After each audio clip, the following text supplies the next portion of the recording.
Power play முடிஞ்சிருச்சு. ஆயுஷ் மாத்திரையும் out. Chennai super Kings power play முடியும் போது 6 ஓவருக்கு 72 இருக்காங்க.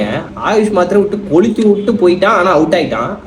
எனக்கு என்ன தோணுதுன்னா, ஆயுஷ் மாதிரியே சஞ்சு சாம்சன் இருக்கும்போது இந்த பிரிக்கிறாங்க. அப்புறம் எதுக்கு ருத்ராஜ் கைக்வாட் ஓப்பன் பண்றாரு? ருத்ராஜ் கைக்வாட் ஆடுற எல்லா மேட்ச்லயும் ஓப்பனிங்ல இப்போ ஃபெயில் ஆகிட்டு இருக்காங்க. கேப்டன் ஆனதுல இருந்து சரியா ஆடாம ஃபெயில் ஆகிட்டு இருக்கிற அப்படின்றப்ப ஆயுஷ் மாத்திரையும் சஞ்சு சாம்சனையும் ஓப்பன் பண்ண விட்டு ருத்ராஜ் கைக்வாட் ஒன்றவன் ஆட வேண்டியதானே?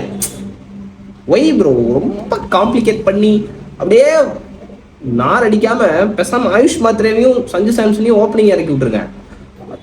சப்போஸ் அவங்க 2 பேரும் சேர்ந்தா அப்படி 6 ஓவர் ஆடிட்டாங்க அப்படின்னா கண்டிப்பா சென்னை சூப்பர் கிங்ஸோட ஸ்கோர் வந்து பயங்கரமா ஒரு 80+90+ கிட்ட இருக்கும்.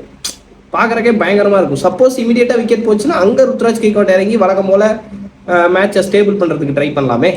இந்த ஐடியா நல்லா இருக்கே அப்படின்னு எனக்கு தோணுது நண்பர்களே. ஆயுஷ் மாதிரி தட்டி பிரிச்சுட்டு அவுட் ஆயிட்டான், பரவாயில்ல.